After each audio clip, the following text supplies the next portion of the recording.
नमस्कार। मैं हूं डॉक्टर मोनिका सिंह, आपकी friendly gynaecologist, Bhopal test tube baby and endoscopy centre से। और आज हम बात कर रहे हैं लो एएमएच की। एएमएच का फुल फॉर्म है anti malarial hormone.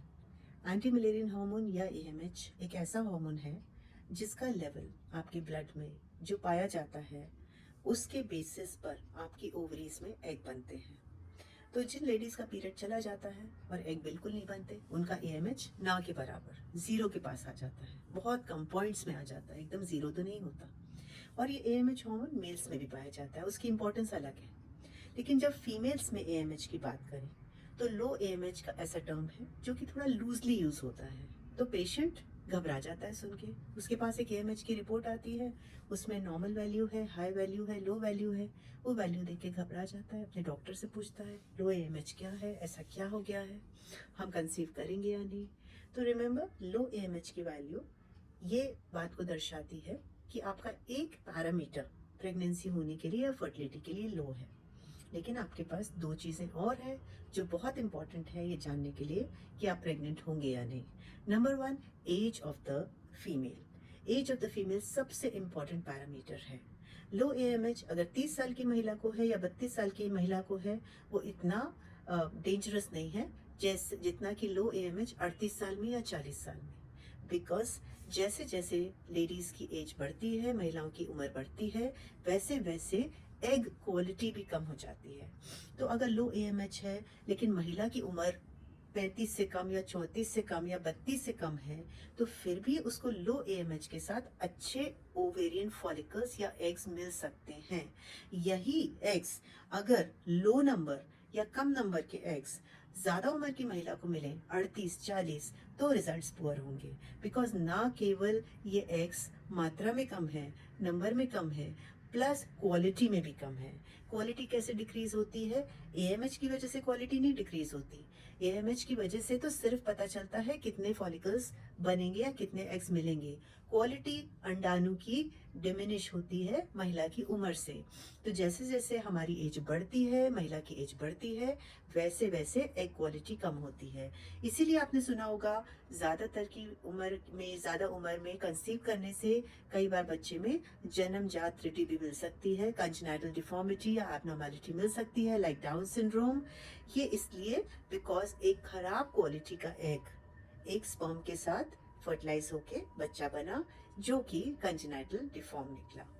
So low AMH has to be calculated in conjunction with female age। और एक और पैरामीटर है AFC।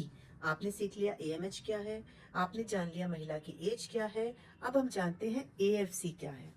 AFC मतलब एंट्रल फॉलिकल काउंट। तो जब भी कोई महिला फर्टिलिटी ट्रीटमेंट के लिए जाती है तो पीरियड के पहले, दूसरे, तीसरे, चौथे, पांचवें दिन तक उसकी एक सोनोग्राफी की जाती है।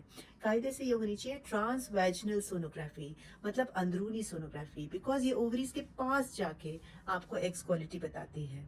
तो जब हम ट्रांस वैजिनल सोनोग्राफी करते हैं और दोनों अंडाशय को देखते हैं या दोनों ओवरीज को देखते हैं, तो उसमें छोटे छोटे अपने को फॉलिकल्स, छोटे छोटे अंडाणु बनते हुए दिखते हैं पीरियड के सेकेंड, थर्ड या फोर्थ डे। इनको बोलते हैं एंट्रल फॉलिकल्स। ये एंट्रल फॉलिकल्स आगे चल के स्टिमुलेट होके बड़े फॉलिकल्स या मैच्योर फॉलिकल्स बनेंगे। तो जब दोनों ओवरीज के छोटे फॉलिकल्स को जोड़ा जाता है या एंट्रल फॉलिकल्स को ऐड किया जाता है, तो आपके पास एक फिगर आता है, उसका नाम है enteral follicle count. Normal enteral follicle count होता है लगभग 8 to 12 या 8 से 15, 8 से 15। अगर ये फॉलिकल्स 6, 7, 8 से कम है या 15 से ज्यादा है तो एबनॉर्मल है। एक तरफ है लो फॉलिकल काउंट और एक तरफ है high follicle count, low AFC and high AFC. तो हमारे पास तीन पैरामीटर्स हैं: महिला की उम्र, second enteral follicle count ultrasound से, थर्ड एएमएच लैब टेस्ट से।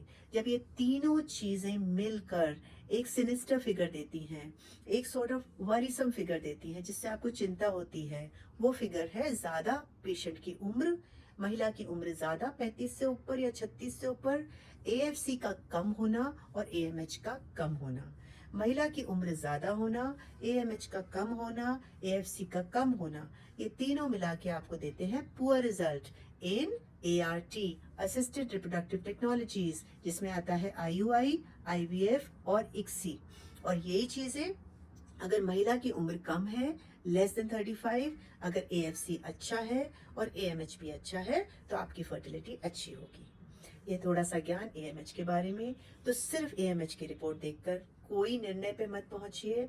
अपने डॉक्टर से पूछिए, अपने गायनेकोलॉजिस्ट से पूछिए, मैडम ये तीनों पैरामीटर्स मेरे जोड़ के बताइए कि मेरी फर्टिलिटी पोटेंशियल क्या है। हो ना हो, आपका लो AMH होने के बाद भी आपको एक स्वस्थ बच्चा मिल जाए। All the best. Thank you.